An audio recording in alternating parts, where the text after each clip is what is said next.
and welcome. You're watching Head to Head. I am Antonina Antosha with UATV. The US Senate will consider a sanction bill against the companies involved in the construction of Stream-2. The bill would sanction companies involved in laying deep-sea pipelines for Russian energy projects, which threatens Ukraine's status as the major land-based transporter of Russian natural gas to Europe. To discuss this, we welcome to the studio today Andrian Prokip. He is the energy expert at the Ukrainian Institute for the Future. So hello and thank you for coming. Good morning. There has been a press release released by the company that the press agency that is covering the whole Nord Stream 2 pipeline project, and it said that more than 1,000 kilometers of gas pipeline has already been laid in the waters of Finland, Sweden, and Germany. Now, is this information enough to guess that the project is half done? Well, actually, it is half done, but beside laying the Nord Stream 2 pipeline, they also need another on-land pipelines, including EUGAL pipeline, to start piping gas through Russia to Germany under the Baltic Sea. So it's not only about the Nord Stream 2 pipeline, but also about another infrastructure. And considering that they built only half of the pipe, considering that there is still no decision of Denmark, and this may impact on that Russia will need to find another route to bypass Denmark's economic zone. If not through Denmark, then what are the possibilities that Russia could use? Well, actually, they can bypass Denmark, but postponing the decision by Denmark make the process longer and more expensive for Russia. But the biggest threat is that it takes much more time, and considering another new threat of US sanctions.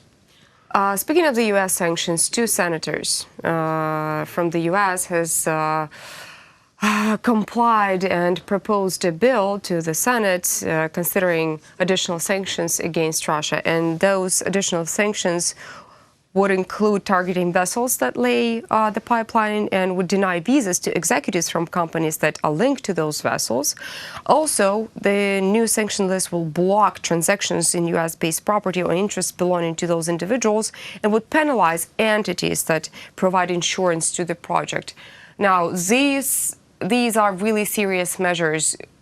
Is it even possible to talk that the finalizing stage of the Nord Stream 2 pipeline construction could not be even fulfilled?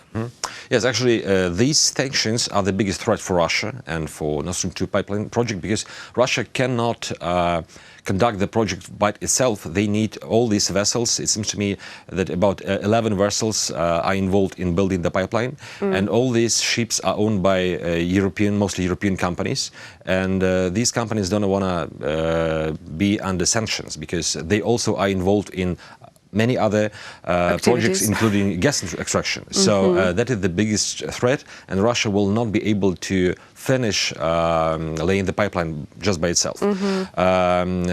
However, so Russians were trying to do this as quickly as possible because of the possibility of sanctions. But if Senate votes for this bill, and if they impose sanctions, so I believe that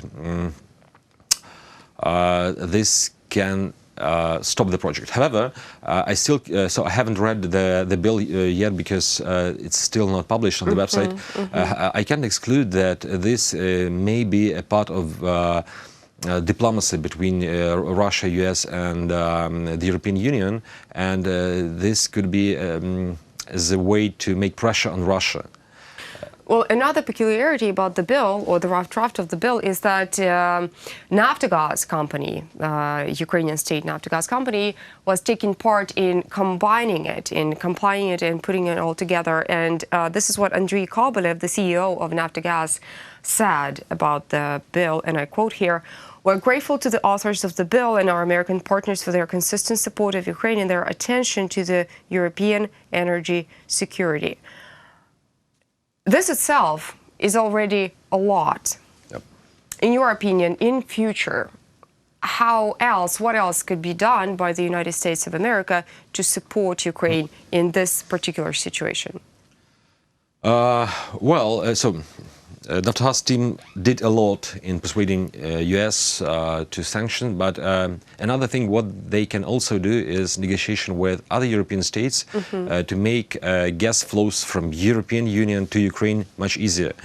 Because in some cases, some European states opposed to allow using their pipelines to supply gas from the side of European Union to Ukraine. So they may also try to make pressure on Turkey because Turkey opposes allowing ships carrying LNG to go through Bosphorus.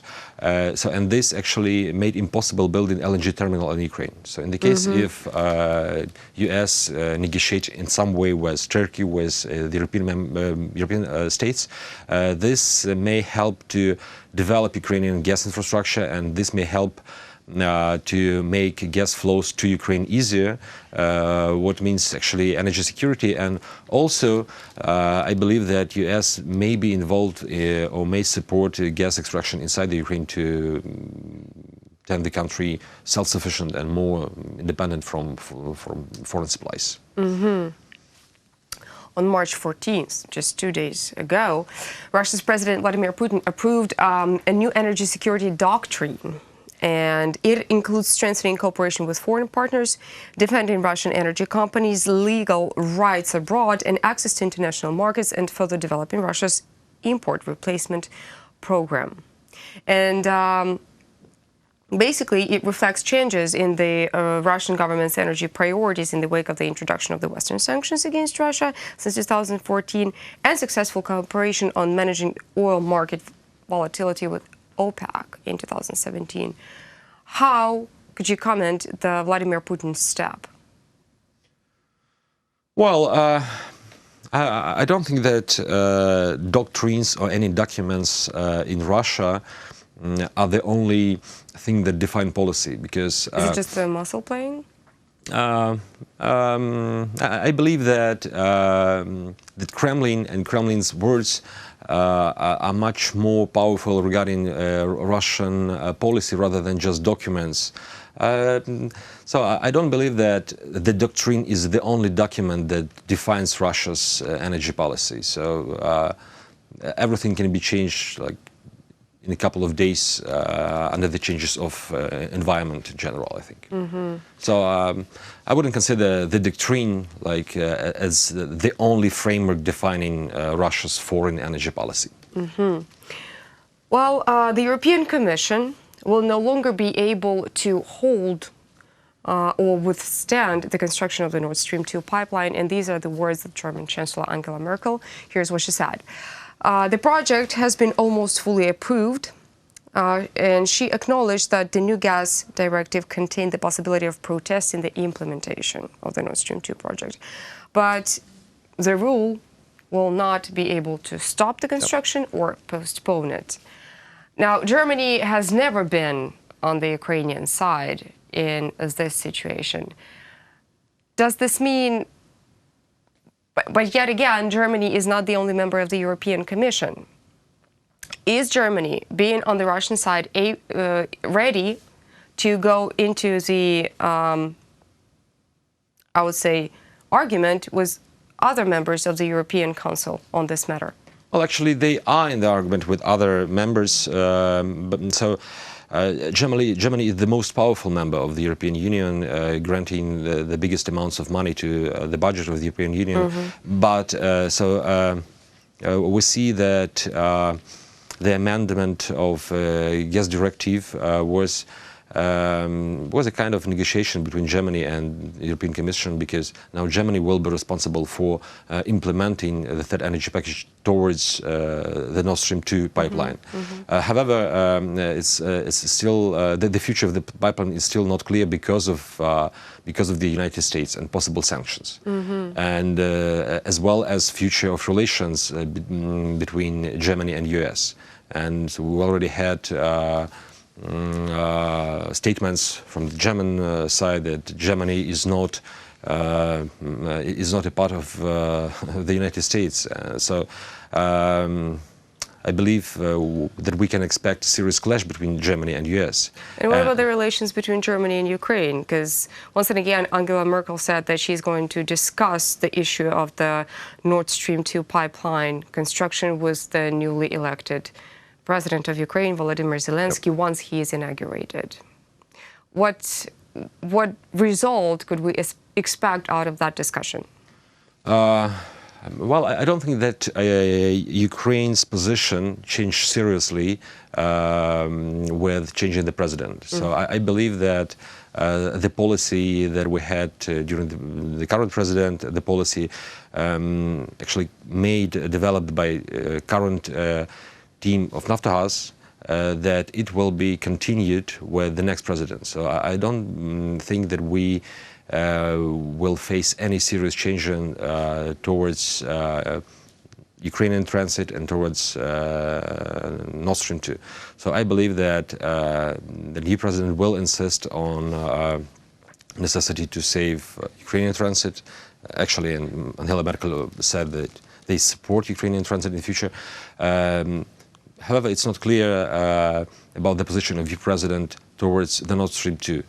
Will he continue doing like a previous Petro Poroshenko did with the demand to ban the pipeline? Or will he agree to negotiate in some way, and will he agree with the position so that both pipelines operated? So it's still not clear, but I believe that we will not see any serious shift towards, I would say, pro-Russian position, like that. I believe that he will not support the idea of renewing the current contract. So that's just my expectation, and there are not enough factors to make some appropriate focus on this issue. Okay. Well, anyway, thank you so much for your point of view, and thank you so much for the information that you've just delivered. That was Andrian Prokip. He is the energy expert at the Ukrainian Institute for the Future. Thank you so much for watching UATV. Stay tuned for more.